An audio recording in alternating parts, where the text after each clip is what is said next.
St. John Bosco, Salesian Society, 1888, Turin, Italy. John Bosco, born in the poor town of Castelnuovo d'Asti, and having lost his father at the age of 2, was raised by his mother in a most saintly manner, and from his earliest years gave evidence of an extraordinary future. Docile and pious, he had a remarkable influence over those of his own age whose fights he soon began to settle and whose indecent words and improper jokes he stopped. Then he busied himself with drawing them to him by good stories, by including prayers in their games, by repeating in an attractive way the complete sermons he had heard in church, and with persuading them to receive the sacraments of penance and of the Holy Eucharist without delay and frequently. His unassuming manner, his affability, and his innocence drew everyone to him. Although pressed with difficulties at home and forced to work hard in his youth, he ardently desired with trust in God to become a priest. His wish was fulfilled, and he went first to Turin and then to Turin, where under the direction of Blessed Joseph Confessor he made rapid progress in the science of the saints and in the learning of moral theology. There, moved by divine grace and personal liking, he began to take an interest in the youths whom he taught the rudiments of the Christian religion.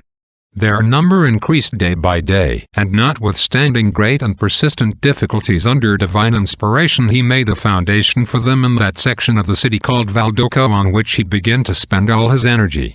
Shortly after, with the help of the Blessed Virgin, who in a vision to him when a boy had revealed his future, John founded the Society of the Salesians, whose principal purpose was to be the saving of youthful souls for Christ.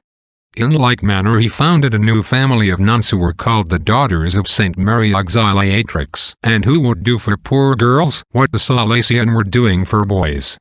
To these he finally attracted the third order of Salesian cooperators, who by their piety and zeal were to assist in the educational work of the Salesians.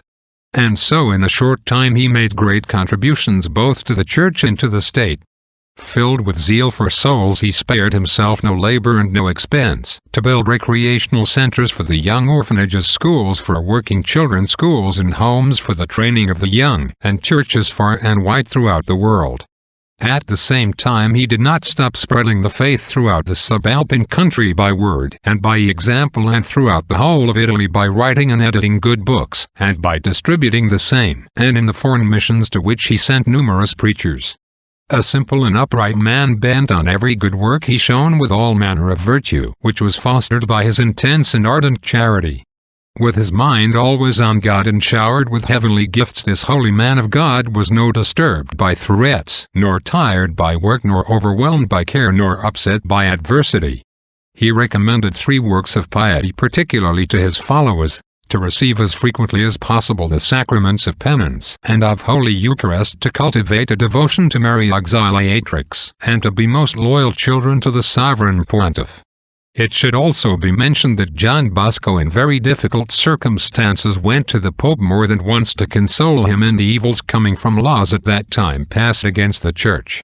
With a life of such accomplishments he died on the day before the calends of February, January 31, 1888.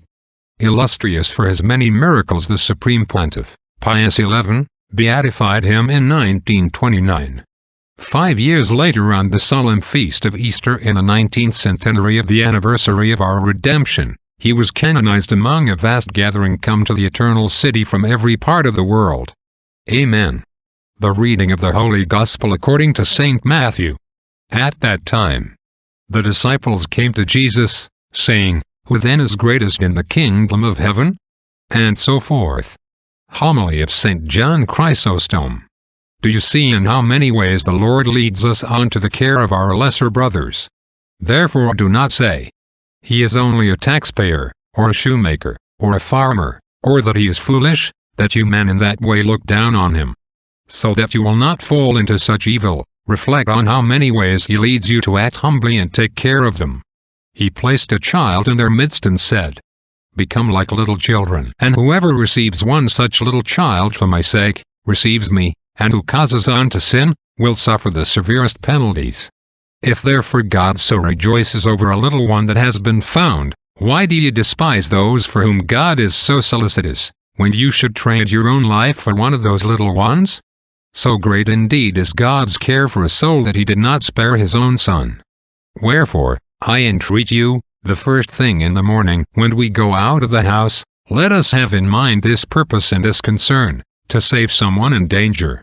I do not speak here of a visible danger, for this is not danger at all, but of danger to the soul, which the devil prepares for men. You say it is hard to tolerate the bad. You should be joined to him in love, to lead him away from vice, to convert him and lead him back to virtue. But he does not follow, you say, nor does he take advice. How do you know this? Have you exhorted him and have you tried to correct him? I have often exhorted, you will say. How often? Once or twice. Do you call that very often? Even if you did it for your whole life, you should not stop nor despair. Do you not see how God always encourages us through the prophets, through the apostles, and through the evangelists? Do we obey in everything? Not at all. Should there be an end, then, to admonishing? There is indeed nothing as precious as a soul. For what does it profit a man if he gain the whole world and suffer the loss of his soul?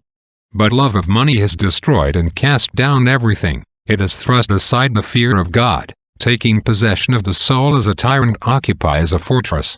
And so we neglect our own salvation and that of our children. Great is that folly, and our children are worse than servants. Why do I speak of servants? If you have a mule, you take care it, give it the best groom, one who is not worthless, nor a thief, nor a drunken one who is not inexperienced in his work.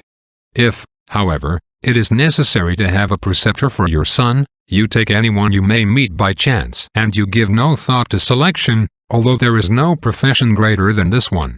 What is equal to that profession which is concerned with directing the soul and forming the mind and character of the young? He who has such a take should show more diligence than any painter or sculptor. Amen. Benedicat vos omnipotens Deus, Pater, et Filius, et Spiritus Sanctus. Amen.